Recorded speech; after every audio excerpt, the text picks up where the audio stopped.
Welcome back to our YouTube channel English MR Method. A new video. Let's get started. Unit 9, Lesson 4. Bangladeshi community in UK. Unit 9 Part 4 যুক্তরাষ্ট্রে বাংলাদেশী সম্প্রদায়. In the preceding lesson, we have looked at the lives of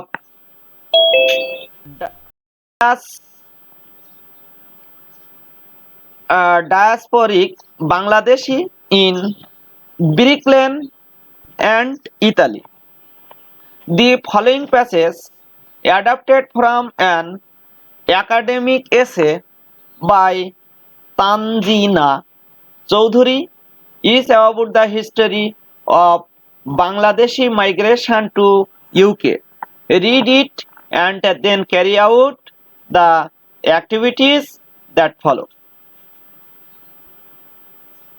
তার মানে হচ্ছে পরবর্তী পাঠগুলিতে আমরা Brick Lane এবং ইতালিতে দেশান্তর বাংলাদেশিদের দেশান্তর বা প্রবাসী বাংলাদেশিদের জীবিকা দেখেছি বা আমরা পড়েছি। তানজিনা চৌধুরী একাডেমির রচনা থেকে সংগৃহীত নিম্নলিখিত প্যাসেজটি ইউকেতে বাংলাদেশি হিজরতের ইতিহাস সম্পর্কিত। এটি এখন আমরা পড়ি এবং এর যে কার্য বিবরণী দেওয়া আছে সেগুলো আমরা অনুসরণ করি। টেক্সট, পাঠ্য বিষয়, বাংলাদেশি কমিউনিটি ইন ইউকে। তোমরা সবাই আনমিউট করে রাখো, মিউট করে রাখো, তারপরে কথা বলার প্রয়োজন হলে একটু আনমিউট করে কথা বলো, ঠিক আছে? আমি বিষয়টিও প্রয়োজনে ভিডিওটি রেকর্ড করছি, যাতে ফেসবুকে দিয়ে দিলে কেউ যদি ক্লাস করলো না ওইটা অন্য এক সময় এসে দেখে নিতে পারলো, ঠিক আছে? ক্লাস থেমে নেই, যখন হোক সে যেন দেখতে পারে। আর তাছাড়া পরের দিন থেকে সরাসরি লাইভ স্ট্রিমিং করব ওই ফেসবুক এবং ইউটিউব সরাসরি। Bangladeshi community in the UK, যুক্তরাজ্যে বাংলাদেশি সম্প্রদায়। Migration from Bangladesh to Britain, Bangladesh থেকে ব্রিটেনের স্থানান্তর স্টার্টেড শুরু হয়েছিল past indefinite tense in 1930s 1930 এর দশকে, and was predominantly A Sylheti phenomenon, এবং এটা মূলত প্রাথমিকভাবে বা পূর্ব থেকেই সিলেটের বিষয়।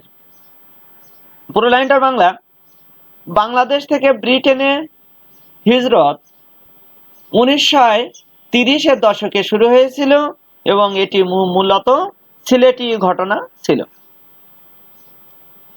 Main of this particular geographical area, এই ভৌগোলিক এলাকার বিশেষত এই ভৌগোলিক এলাকার মানুষেরা এমপ্লয়েড কর্মরত ছিলেন by the British ship companies, British জাহাজ কোম্পানিতে ফার্স্ট স্টার্টেড, প্রথম শুরু হয়েছিল দ্য প্রসেস অফ মাইগ্রেশন। তার মানে হচ্ছে মাইগ্রেশন, এক দেশ থেকে অন্য দেশে গমনের অভিবাসনের প্রক্রিয়া প্রথম শুরু হয়েছিল। পুরো লাইনটার বাংলা, এমপ্লয়েড মানে কি স্যার? এমপ্লয়েড মানে চাকরিতে নিযুক্ত হওয়া, চাকরিতে নিযুক্ত হওয়া। ব্রিটিশ জাহাজ সংস্থাগুলি নিযুক্ত এই বিশেষ ভৌগোলিক অঞ্চলের মানুষেরা প্রথমে অভিবাসন প্রক্রিয়া শুরু করেছিল। এমপ্লয়েড মানে হচ্ছে নিয়োজিত হওয়া।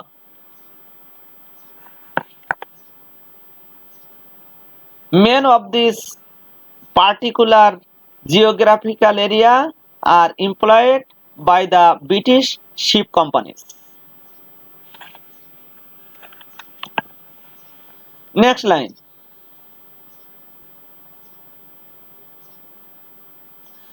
These men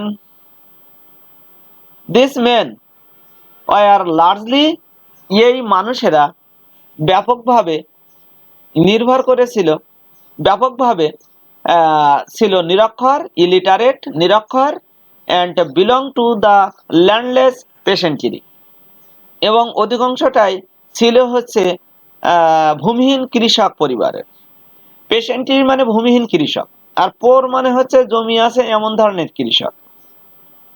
এই মানুষেরা বেশিরভাগ নিরক্ষর এবং ভূমিহীন কৃষকের অন্তর্ভুক্ত। এইটা হবে এই মানুষেরা।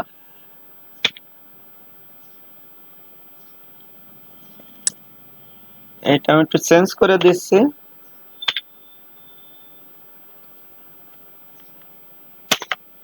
ময়াকার মানুষ,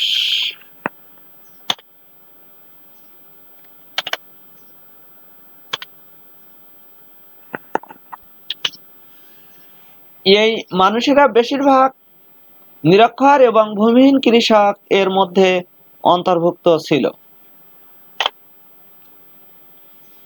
আফটার, এই মানুষেরা এই কথাটি এইখানে আর একবার হবে।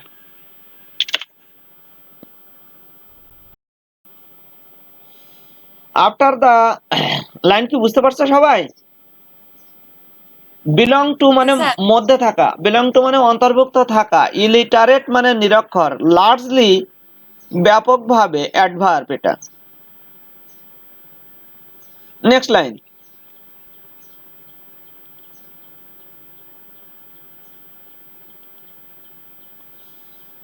ওয়ার্ল্ড ওয়ার সেকেন্ড, দ্বিতীয় বিশ্বযুদ্ধ, due to labour shortage.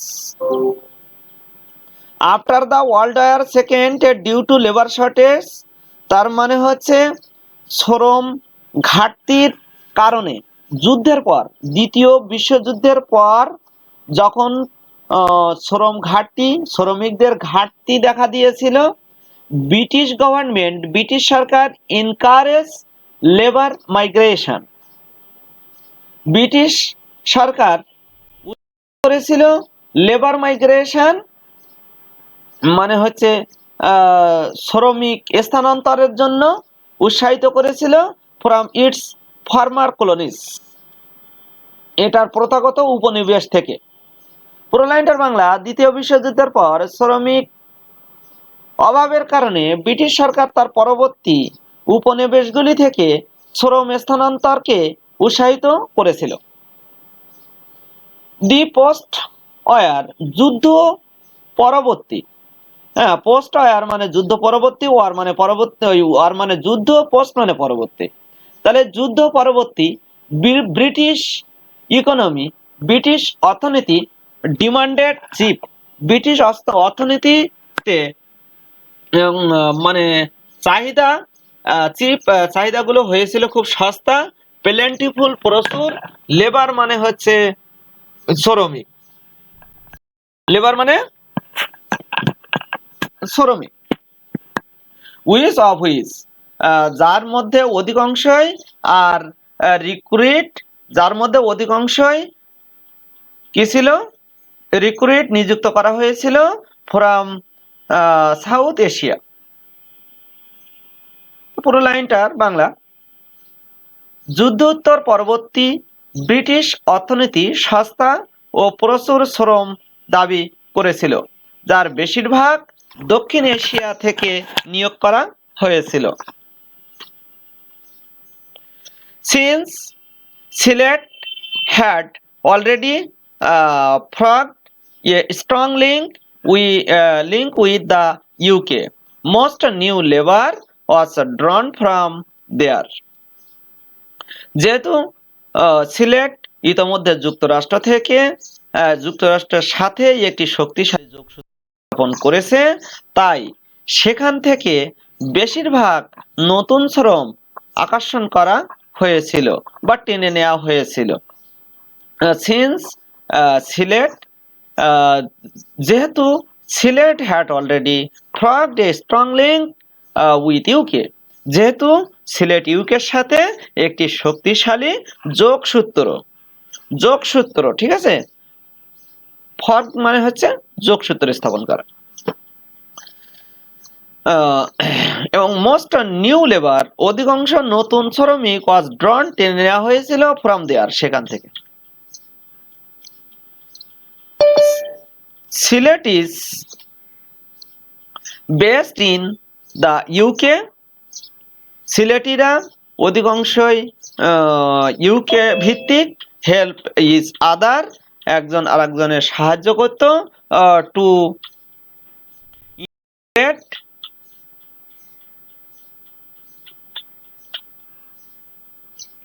integrate into the new society by providing a credit, arranging document and gradually spreading the network. যুক্তরাজ্যে অবস্থিত সিলেটিস একে অপরকে সাহায্য করত, সুবিধা প্রদান করত।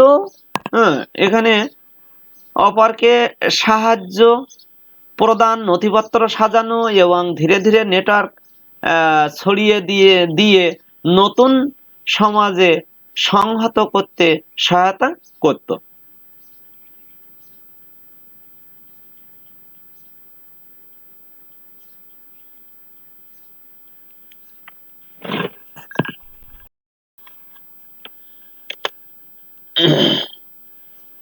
তাহলে সোসাইটি বাই প্রোভাইডিং ক্রেডিট,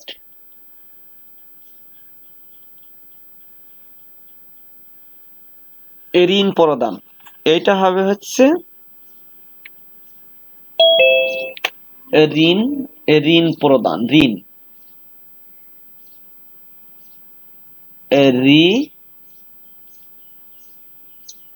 তাহলে আমার কোথায় যেন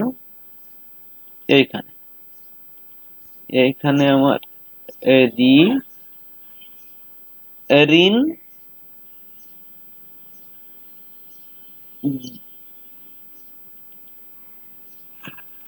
ঋণ প্রদান। তো যাই হোক, এখানে ঋণ প্রদান হবে। Next line. তাহলে তোমাদের এখান থেকে কোন ওয়ার্ডটা হচ্ছে না? ক্রেডিট মানে এখানে ঋণ অর্থে ব্যবহার করা হয়েছে। আবার অ্যারেঞ্জমেন্ট মানে সাজানো নথিপত্র, গ্রাজুয়ালি মানে ধীরে ধীরে, এটা অ্যাডভার্ব, স্প্রেডিং মানে ছড়িয়ে দেয়া, দা নেটওয়ার্ক বিস্তৃত করা বা ছড়িয়ে দেয়া চারিদিকে। দেখ নেক্সট লাইন পড়ছি। ডিউরিং দ্য 1950s, 1950-এর দশকে, দি নাম্বারস ইনক্রিজ ড্রামাটিক্যালি। 1950-এর দশকে সংখ্যাটি নাটকীয়ভাবে বৃদ্ধি পেয়েছিল, এই সংখ্যাটি আরো বেশি বৃদ্ধি পেয়েছিল। যাই হোক, অ্যালং উইথ পিপল, এই জনগণের পাশাপাশি ফ্রম পোরার ব্যাকগ্রাউন্ড, তার মানে গরিব যারা রয়েছে এ ধরনের লোক হতে, স্মল নাম্বার অফ আরবান আপার, খুব কম সংখ্যক শহরীয় উচ্চ অ্যান্ড মিডল ক্লাস বাংলাদেশিস, এবং মধ্যবিত্ত শ্রেণীর বাংলাদেশিরা অলসো মাইগ্রেটেড, তারা স্থানান্তর হয়েছিল, even before the world war second, দ্বিতীয় বিশ্বযুদ্ধের পূর্ব পর্যন্ত, ফর হায়ার এডুকেশন, উচ্চশিক্ষার জন্য, অ্যান্ড সেটেলড ইন ইউকে, এবং ইউকেতে, ইউনাইটেড কিংডমে তারা স্থায়ী আবাস গড়ে তুলেছিল। পুরো লাইনটার বাংলা। তবে দরিদ্র ব্যাকগ্রাউন্ডের লোকদের সাথে অল্প সংখ্যক শহরের উচ্চবিত্ত এবং মধ্যবিত্ত বাংলাদেশি উচ্চশিক্ষার জন্য দ্বিতীয় বিশ্বযুদ্ধের আগেই পাড়ি জমায় এবং যুক্তরাষ্ট্রে এসে বসতি স্থাপন করেছিলেন। প্যাসেজটি কি অনেক বড়? যে কেউ আমাকে জানাও। না স্যার। আজকে কি শেষ করা যাবে? হ্যাঁ, যাবে, বেশি নেই তো না? যাবে। আচ্ছা, ঠিক আছে। according to the 2001 census, 2001 সালের আদমশুমারি সেন্সাস মানে আদমশুমারি, সেন্সাস মানে কি আদমশুমারি। তাহলে 2001 সালের আদমশুমারি অনুসারে 2,83,063 বাংলাদেশিস লিভ ইন ইউকে। 2,83,063 বাংলাদেশি যারা ইউকেতে বাস করত, উইচ ইজ যা হয় 0.5% অফ টোটাল পপুলেশন, যা সমুদায় জনসংখ্যার 0.5%। পুরো লাইনটার বাংলা, 2001 সালে আদমশুমারি অনুসারে 663 বাংলাদেশি যুক্তরাষ্ট্রে বাস করতেন, যা মোট জনসংখ্যার 0.5%। 0.5%। সমস্যা কি? না স্যার। আচ্ছা, নেক্সট লাইন। ইন ব্রিটেনে দে primarily concentrated in Greater London, and the third generation of Bangladeshi population, those born and bred. Born and bred মানে লালিত পালিত হওয়া। In Britain constitute half of the community। পুরো লাইনটার বাংলা, ব্রিটেনে তারা মূলত গ্রেটার লন্ডন এবং বাংলাদেশি জনসংখ্যার তৃতীয় প্রজন্মের মধ্যে কেন্দ্রীয়ভূত, যারা ব্রিটেনের জন্মগ্রহণ এবং প্রজনন করেন, মানে লালিত পালিত হন, তারা এই সম্প্রদায়ের অর্ধেক এতে অংশ নিয়ে গঠিত। তাহলে হচ্ছে কি, আমরা এখানে ব্রিড অ্যান্ড ব্রেড কথাটির বাংলা বলবো হচ্ছে লালিত পালিত হওয়া। এটা একটি ফ্রেজ। Next line. এখান থেকে কোনটা হলো না তোমাদের? In Britain they are primarily, তারা প্রাথমিকভাবে কনসেন্ট্রেটেড মানে মনোযোগী হওয়া, এটা কি। Next line. The largest Bangladeshi population, সবচেয়ে বেশি বাংলাদেশি জনসংখ্যা আউটসাইড লন্ডন, লন্ডনের বাইরে, ইজ লোকেটেড যা অবস্থিত, ইন ওল্ডহামে, অ্যান্ড দ্য আদার আর স্কার্টার্ড এবং অন্যরা ছড়িয়ে ছিটিয়ে আছে, অ্যাক্রস বার্মিংহামে, লুটন অ্যান্ড ব্র্যাডফোর্ড। পুরো লাইনটার বাংলা, লন্ডনের বাইরেও বৃহত্তম বাংলাদেশের জনসংখ্যা ওল্ডহামে অবস্থিত এবং অন্যান্যরা বার্মিংহাম, লুটন এবং ব্র্যাডফোর্ডে ছড়িয়ে ছিটিয়ে রয়েছে। ব্রিটিশ বাংলাদেশি আর প্রিডমিনেন্টলি মুসলিম। ব্রিটিশ বাংলাদেশিরা মূলত মুসলিম। প্রিডমিনেন্টলি মানে হচ্ছে পূর্বসূত্রে বা মূলত, আমরা মূলত বলতে পারি। স্টাডিজ রিভেলড, জরিপে প্রকাশ হয় যে the second and third generation Bangladeshi, দ্বিতীয় এবং তৃতীয় প্রজন্মের Bangladeshi, seem to uphold their Muslim identity rather than their identity as Bangladeshis. সমীক্ষা থেকে জানা যায় যে দ্বিতীয় এবং তৃতীয় প্রজন্মের বাংলাদেশিরা তাদের বাংলাদেশি হিসেবে পরিচয় না দিয়ে তারা মুসলিম পরিচয়কে ধরে রেখেছে বলে মনে করা হয়।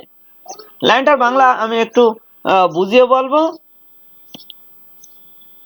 তোমরা খেয়াল করো। লাইনটার বাংলা আসলে মূলত কি বলতে চেয়েছে, যাদের এই যে ছেলে মেয়েরা তাদের তৃতীয় প্রজন্ম চলে আসছে, যে তাদের দাদা দাদিরা যে বাংলাদেশে ছিল, এই জিনিসটা তারা কিন্তু জানে না, বা জানলেও তারা পরিচয় দিতে চায় না।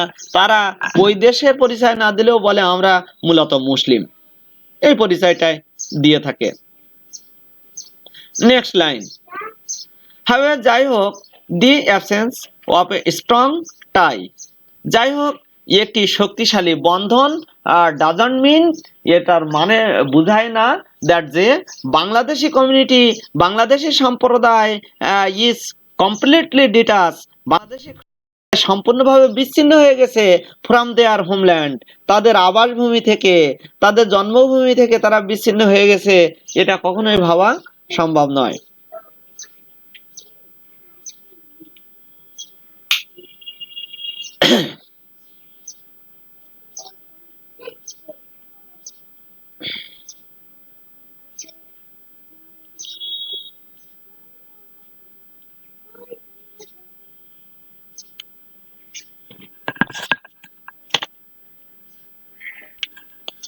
এটা একটু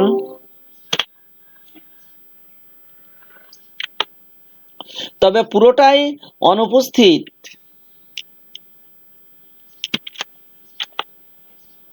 অর্থ এই নয় যে বাংলাদেশি সম্প্রদায় সম্পূর্ণ তাদের জন্মভূমি থেকে বিচ্ছিন্ন। Next, in the era of globalization, বিশ্বায়নের যুগে অ্যান্ড সোশ্যাল নেটওয়ার্কিং, এই সামাজিক নেটওয়ার্কিং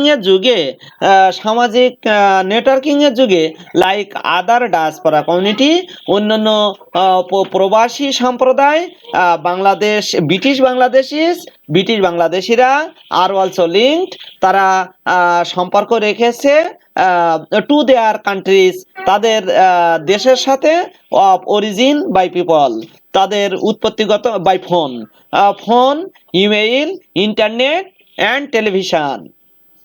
তাহলে টেলিভিশন, ইন্টারনেট, ইমেইল এবং ফোনের মাধ্যমে, ফোনের দ্বারা তাদের উৎপত্তি দেশ এর জনগণের সাথে, মানুষের সাথে, তাদের আত্মীয় স্বজনদের সাথে তারা যোগাযোগ রেখেছে। বিশ্বায়ন ও সামাজিক যোগাযোগের যুগে অন্যান্য প্রবাসী সম্প্রদায়ের মতো ব্রিটিশ বাংলাদেশিরাও ফোন, ইমেইল, মেল, ইন্টারনেট এবং টেলিভিশনের মাধ্যমে তাদের জন্মের দেশগুলির সাথে যুক্ত। By the virtue of technological advancement, communication of news is rapid, and sustained, which gives migrant communities a sense of belonging to multiple homes. প্রযুক্তিগত অগ্রগতির ফলস্বরূপ সংবাদের যোগাযোগ দ্রুত এবং টেকসই, যা অভিবাসী সম্প্রদায়কে একাধিক বাড়ির মালিকানায় অনুভূতি দেয়। তার মানে হচ্ছে এই আমরা ভার্চুয়াল, এই আজকে আমরা ধরো ক্লাস নিচ্ছি, তা দেখো যার যার ঘরে বসে আমরা আজকে ক্লাস করতে পারছি, এটা হচ্ছে আমাদের একটা প্রযুক্তির আশীর্বাদ। তো এখান থেকে তোমাদের যে টেকনোলজিক্যাল অ্যাডভান্সমেন্ট মানে প্রযুক্তিগত অগ্রগতি, কমিউনিকেশন মানে যোগাযোগ, র্যাপিড মানে দ্রুত, সাস্টেইন মানে টেকসই হওয়া, স্থায়ী হওয়া, মাইগ্রান্ট মানে হচ্ছে অভিবাসী, আর কমিউনিটিস মানে সম্প্রদায়। মাল্টিপল হোম মানে বহুমুখী বাড়িতে বাস করা। হ্যাঁ, তারা বিদেশে থেকেও বাংলাদেশের মানুষের সাথে কি করছে, কি বৃত্তান্ত তারা দেখতে পারছে, এবং তাদের অনুভূতিটাই মনে হয় যেন সবার সাথে আছে। Next line, in particular the first generation of migrants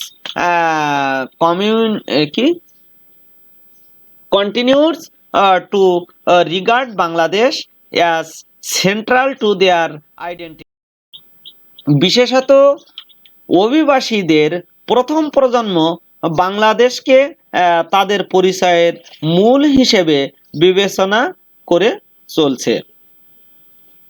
তো এই ছিল প্যাসেজটার পুরো বাংলা অর্থ। তোমরা তোমার সবার সামনে কি বই আছে? আছে স্যার, আছে। তাহলে ওয়ার্ড মিনিং, হ্যাঁ ওয়ার্ড মিনিং ওই তোমরা আগে যেমনটা ক্লাস করতে সেই ক্লাস করার মতোই কিন্তু তোমাদেরকে কিন্তু বই নিয়ে বসতে হবে এবং ওই মিনিং লিখে নিতে হবে কোনটা কোন ওয়ার্ডের, সেটা অবশ্যই এটা কিন্তু এই ফাইনাল ক্লাস নেওয়া হচ্ছে। এবং যারা এই ক্লাসটা করতে পারছে না আমি ফেসবুকে শেয়ার করে দেব, তারা ক্লাসটা দেখে তাদের বইয়ে অন্তত ওয়ার্ড মিনিং গুলো অন্তত লিখে নেবে। তা যদি কেউ না করে তাদের কিন্তু পরবর্তীতে প্রয়োজনে শাস্তি দেওয়া হবে।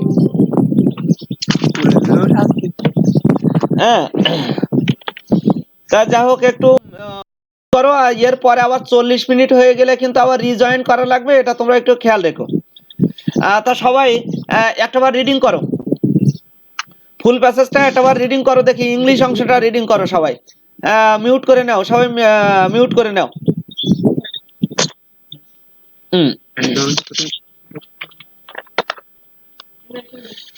ফুল প্যাসেজটা সবাই একটাবার রিডিং করো সবাই। মিউট করে সবাই রিডিং করো।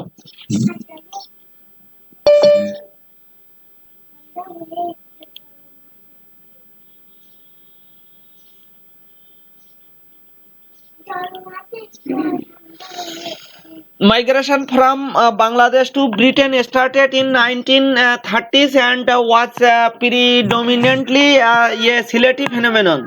The main of this particular geographical geographic area হবে এটা এরিয়া, সরি এটা আমার তো এটা ভুল হয়ে গেছে, এরিয়া হবে।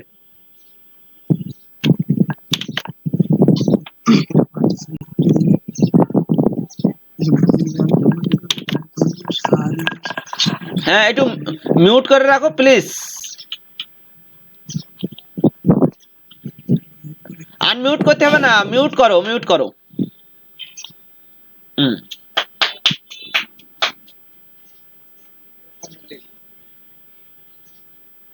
সবাই একবার রিডিং করো কমপ্লিট করো। যাক আমিও পড়ছি, যাদের উচ্চারণ হচ্ছে না তারা একটু মিলাই নাও। Employed by the British ship companies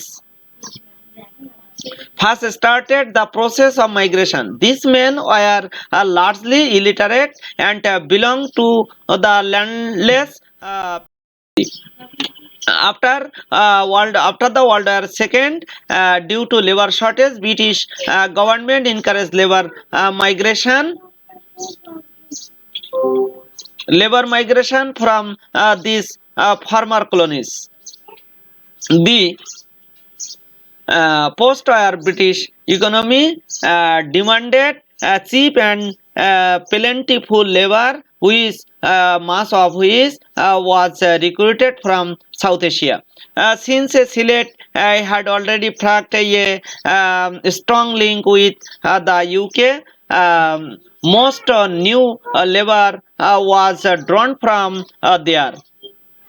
Sylhetis based in the UK help each other to integrate into the new society by providing credit, arranging document and gradually building the network.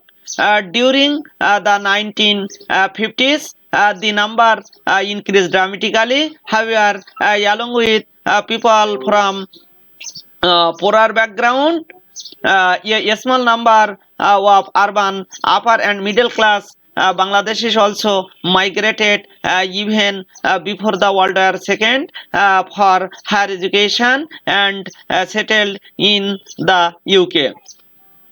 According to the 2001 census, 283,063 Bangladeshis live in UK, which is 0.5% of the total population. In Britain, they are primarily concentrated in Greater London and the third generation of Bangladeshi population, those born and bred in Britain, constitute half of the community. The largest Bangladeshi population outside London is located in Oldham and others area scattered across Birmingham, Luton, and Bradford. British Bangladeshis are predominantly Muslims. Studies revealed that the second and the third generation Bangladeshi seem to uphold their Muslim identity rather than their identity as Bangladeshis. However, the absence of a strong tie does not mean that the Bangladeshi community is completely detached from their homeland. In the era of the globalization and social networking, like other diaspora communities, Bangladeshis are also linked to their communities of origin by phone, mail, internet, and television. By the virtue of technological advancement, communication of news is rapid and sustained, which gives migrant communities a sense of belonging to multiple homes. In particular, the first generation of migrant continues to regard Bangladesh as central to their identity. আশা করি প্যাসেজটা তোমরা খুব সুন্দরভাবে বুঝতে পারছো। তো আমাদের 40 minute পরে আবার রিজয়েন করতে হবে। এটা অবশ্যই তোমাদের অবশ্যই সবাই বলে দিও যে এটা আমি আবার দিয়ে দেব, তোমরা সেখান থেকে এটা অবশ্যই সংগ্রহ করে মানে ভিডিওটি আবার দেখে প্যাসেজের ওয়ার্ডের মিনিংগুলো করে নিবা। যাদের আজকে এখন ক্লাসে জয়েন করা সম্ভব হয়নি তারা পরবর্তীতে এটা অবশ্যই দেখে নিও, হয়তো চ্যানেলে দিয়ে দিলেও চ্যানেল থেকে দেখে নিও। ঠিক আছে কি? তো